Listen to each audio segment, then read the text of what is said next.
Komedian sekaligus anggota DPD RI Alfiansyah alias Komeng bercerita tentang pengalaman tak terduga yang dilakukan oleh anak kandungnya sendiri, Bagus Attallah Putra. Pengalaman itu ialah sang anak yang ternyata diam-diam menjual mobil tanpa sepengetahuan dirinya. Hal yang cukup membuatnya syok itu pun terjadi saat sang anak masih duduk di bangku sekolah dasar. Cerita lawas ini kembali teringat ingatan publik saat Komeng menceritakan bagaimana mobil tipe Pajero Sport miliknya bisa terjual diam-diam oleh sang anak melalui salah satu program acara talkshow hitam putih Trans 7 yang dipandu Deddy Corbuzier. Komeng lantas menceritakan kalau putranya menjual mobil tersebut ke paman temannya.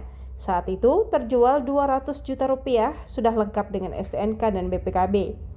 Meski begitu, Komeng tidak sampai hati untuk memarahi putranya. Sebab bagaimanapun Bagus adalah anak kandungnya sendiri yang sudah dinantikan selama 6 tahun. Dalam kesempatan yang berbeda, Bagus pernah menjelaskan alasan menjual mobil sang ayah. Rupanya kala itu ia berpikir penjual mobil bisa membuatnya jajan dan bermain PlayStation di tempat rental sepuasnya.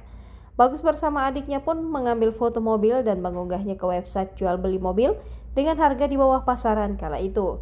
Siapa sangka banyak peminat meski baru diunggah.